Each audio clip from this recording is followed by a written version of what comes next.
भिवंडी की नुक्कड़ सभा में पहुंची भाजपा की महाराष्ट्र प्रदेश की अध्यक्ष चित्रा वाघ, विरोधियों पर जमकर साधा निशाना। दोस्तों, हम दो अलग अलग जगहों की आपको तस्वीर दिखाएंगे, जहां आपको बता दें कि भारतीय जनता पार्टी पूर्व विधानसभा के अध्यक्ष संतोष शेट्टी द्वारा नुक्कड़ सभा का आयोजन पिछले एक सप्ताह से किया जा रहा है, जिसमें भारी संख्या में आपको बता दें कि स्थानिक इस नुक्कड़ सभा में शामिल हो रहे हैं।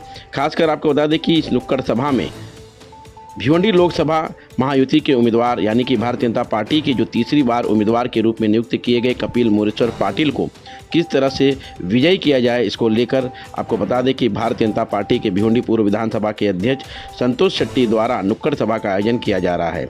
और इसी नुक्कड़ सभा की प्रशंसा और इस नुक्कड़ सभा के कार्य को देखते हुए महाराष्ट्र प्रदेश की महिला अध्यक्ष चित्रा वाघ भी इस नुक्कड़ सभा में पहुंची, जहां मंच पर आप देख सकते हैं शिवसेना के भिवंडी शहर जिला प्रमुख सुभाष माने, उनके साथ में संजय काबूकर, हसमुख पटेल, साथ ही साथ आपको बता दें कि महिला भिवंडी शहर की अध्यक्ष उनके साथ में सुनीता टावरे, पर ममता परमानी, राजेश शेट्टी, भारतीय जनता पार्टी के कई पदाधिकारी कार्यकर्ता मंच पर मौजूद थे। सभी लोगों ने चित्रा वाघ का स्वागत सम्मान किया और खासकर इस नुक्कड़ सभा को लेकर चित्रा वाघ ने काफ़ी प्रशंसा की और वहीं पर विरोधियों पर जमकर निशाना साधा। दोस्तों, आपको बता दें कि एक तरफ जहां पर संविधान खतरे में है, संविधान जो है पूरी तरह से नष्ट कर दिया जाएगा, इस तरह की बातें जो की जा रही है, इसको लेकर भी चित्रा वाघ ने खुलासा किया और खासकर मुस्लिम समुदाय को, लोगों को भारतीय जनता पार्टी द्वारा जो लाभ मिला, उन सभी लाभ को गिनाते हुए चित्रा वाघ ने मोदी जी के कार्य की प्रशंसा की और क्या कहा, ये सुनते हैं। कमल का फूल, जरा कमल तो खिलाओ। नरेंद्र मोदी और कमल का फूल, बाकी सब जाओ भूल। बस यही हमें ध्यान में रखना। कौन हिंदू है, कौन मुस्लिम है, कौन ईसाई है, कौन दलित है, कोई नहीं जी, चार ही जाति है। कौन है चार जाति? महिला, युवक, गरीब और किसान।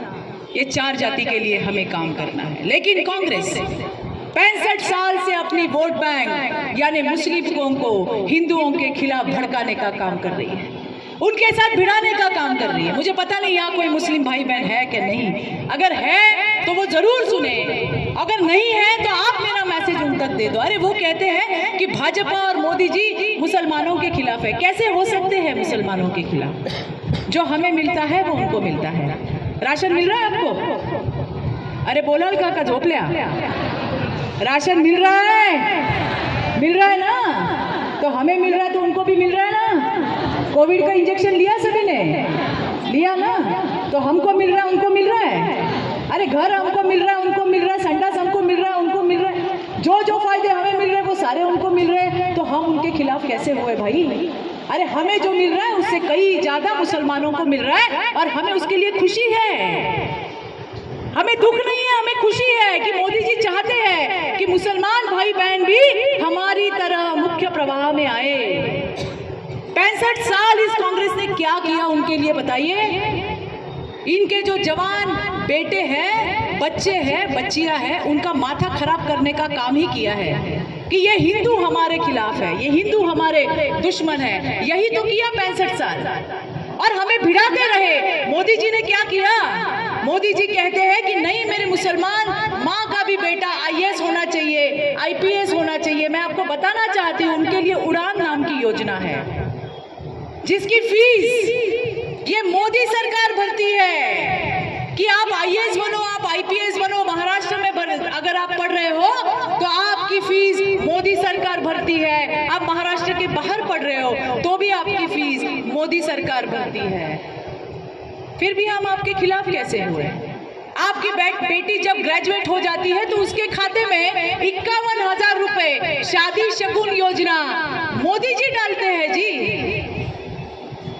अभी हम सारी बहनें यहाँ पे बैठी हैं, अगर अभी हमारे दिल में आ गया तो भाभी कहेगी चलो तिरुपति जाना है, हम 10-50 बहनें हम जाएंगे। तो क्या हम अपने आदमी को साथ में ले जाते हैं क्या? नहीं, हमें लगा नहीं हमें पंढरपुर जाना है तो हम अपनी बहनें सारी निकल जाती है। हमारे आदमी हमेशा हमारे साथ नहीं आते, हम बहनें जाती है। तो उनके भगवान के पास अगर जाना है तो वहां पे भाई चाहिए या बेटा चाहिए, जिसे कहते हैं मरहम। उसके बगैर वो बहन जा नहीं सकती। मोदी जी ने मरहम हटाने का काम किया। अच्छा किया कि बुरा किया? आज वो भी मुस्लिम बहनें मिलके जैसे हम जाते हैं वैसे वो भी उनके भगवान के पास जाती है। तो फिर हम मुस्लिम के विरोधी कैसे हुए जी? और सबसे बड़ी बात, जो हक हमारी हिंदू बहन को है वो हक मुस्लिम बहन को देने का बड़ा काम मोदी जी ने किया है।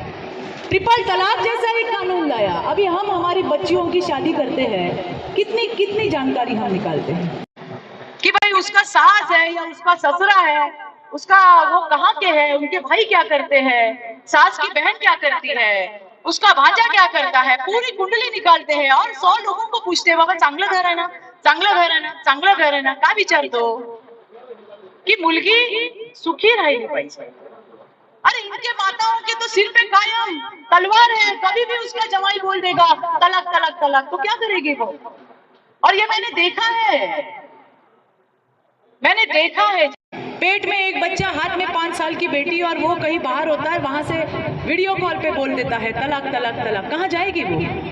कभी सोचा उसके बारे में कि उसके बच्चों का भविष्य क्या होगा, उस बहन का भविष्य क्या होगा? 65 साल कांग्रेस थी, कभी सोचा क्या इनके लिए? अरे हमारे मोदी जी ने सोचा, और इतना ढाढ़स से सोचा, उसके लिए भी शेर का जिगरा चाहिए जो हमारे प्रधानमंत्री नरेंद्र मोदी में है। मोदी जी ने कहा वोट नहीं मिलेंगे तो भी चलेगा, लेकिन मैं मेरे बहन को मेरे हिंदू बहन की तरह अधिकार देकर रहूंगा। अच्छा किया या बुरा किया? तो फिर मोदी जी मुसलमानों के विरोध में कैसे हो गए? लेकिन यही चल रहा है, वोट बैंक समझ के सिर्फ उनको अपना काम करने के लिए यूज किया जाता है, ना कभी उनके भविष्य के लिए सोचा जाता है, ना उनके विकास के लिए सोचा जाता है। और अगर आप हमें वोट नहीं देंगे तो भी मोदी जी आपके लिए काम कर रहे हैं, और ये है हमारे प्रधानमंत्री नरेंद्र मोदी। मैं आप सभी से यही कहना चाहती हूँ, अभी नहीं तो कभी नहीं। मैंने देखा फतवा निकाला है कि हर कोई मुसलमान महाविकास आघाड़ी के उम्मीदवार को वहां पे वोट देगा। अरे ये आप क्या कर रहे हो? ये आप क्या कर रहे हो? आप इस देश के हिंदू और मुस्लिम को तोड़ने का काम कर रहे हो। हमारे मोदी जी तो जोड़ने का काम कर रहे हैं, उनके विकास के लिए काम कर रहे हैं, उनके भविष्य के लिए काम कर रहे हैं। और इसीलिए मुझे आप सभी से कहना है कि अभी हमें हमारी ताकत दिखानी होगी।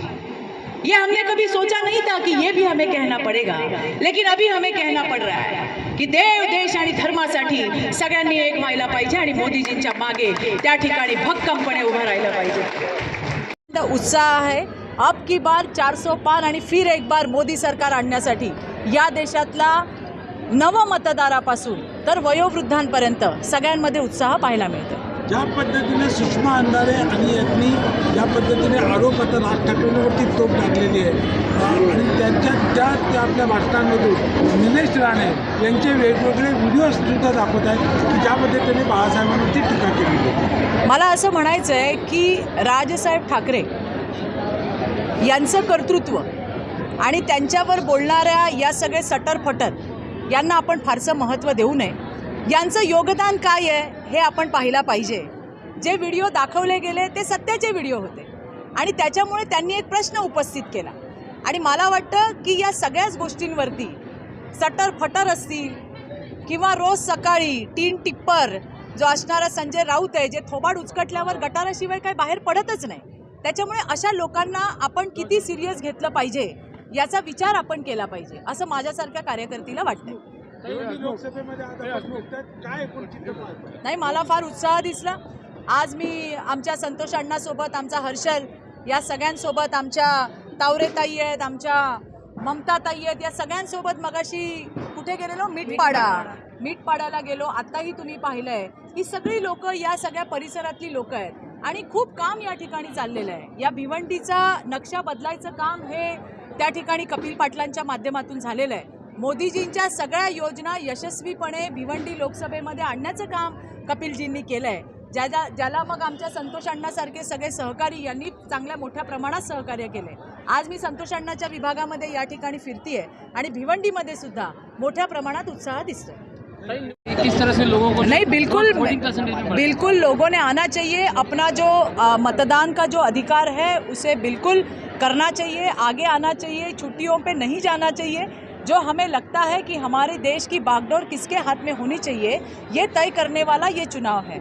ये चुनाव बड़ा महत्वपूर्ण है। आने वाले लोगों से हम अपना अपील कर रहे हैं कि आप सोचो, और इस वजह से अन्ना का जो ये हमारा इनिशिएटिव है, ये बहुत बढ़िया इनिशिएटिव है। मीटपाड़ा में भी बहुत अच्छी सभा हुई है।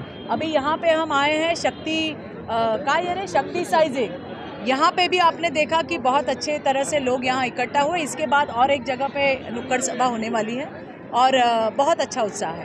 Thank you.